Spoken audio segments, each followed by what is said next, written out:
સુરતના ઈચ્છાપુર પોલીસ સ્ટેશનના ખૂનના ગુનાનો ભેદ ઉકેલી ખૂન કરનાર આરોપી આકાશ ઉર્ફે ગઢી મહેશભાઈ રાઠોડને પકડી પાડતી સર્વેલન્સ પોલીસ સુરતના ઈચ્છાપુરમાં ગઈ તારીખ 9/10/2025ના રોજ તેના હત્યાનો ભેદ ઉકેલતી ઈચ્છાપુર પોલીસ આકાશ ઉર્ફે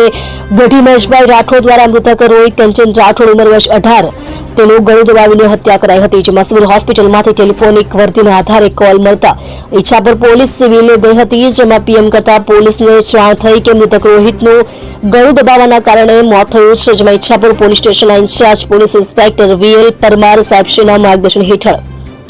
સર્વેલન્સ સ્ટાફના police sub inspector KP Jadeja સાહેબશ્રી નાઓએ સર્વેલન્સ સ્ટાફના પોલીસ માણસોની અલગ અલગ ટીમો બનાવી બનાવવાળી જગ્યા ઉપર હાજર માણસોની પૂછપરછ કરી મરણજના સાથે નજીવી બાબતે ઝઘડા દરમિયાન રોહિતનું ગળું દબાવી ખૂન કરનાર આરોપી નામે આકાશ ઉર્ફે ગઢી મહેશભાઈ રાઠોડ ઉંમર વર્ષ 20 રહે મહાદેવનગર કોલોની હરિચંપાની વાડી પાછળ અડાજણ સુરત નાઓને પકડી પાડી પ્રશંસનીય કામગીરી કરેલ છે।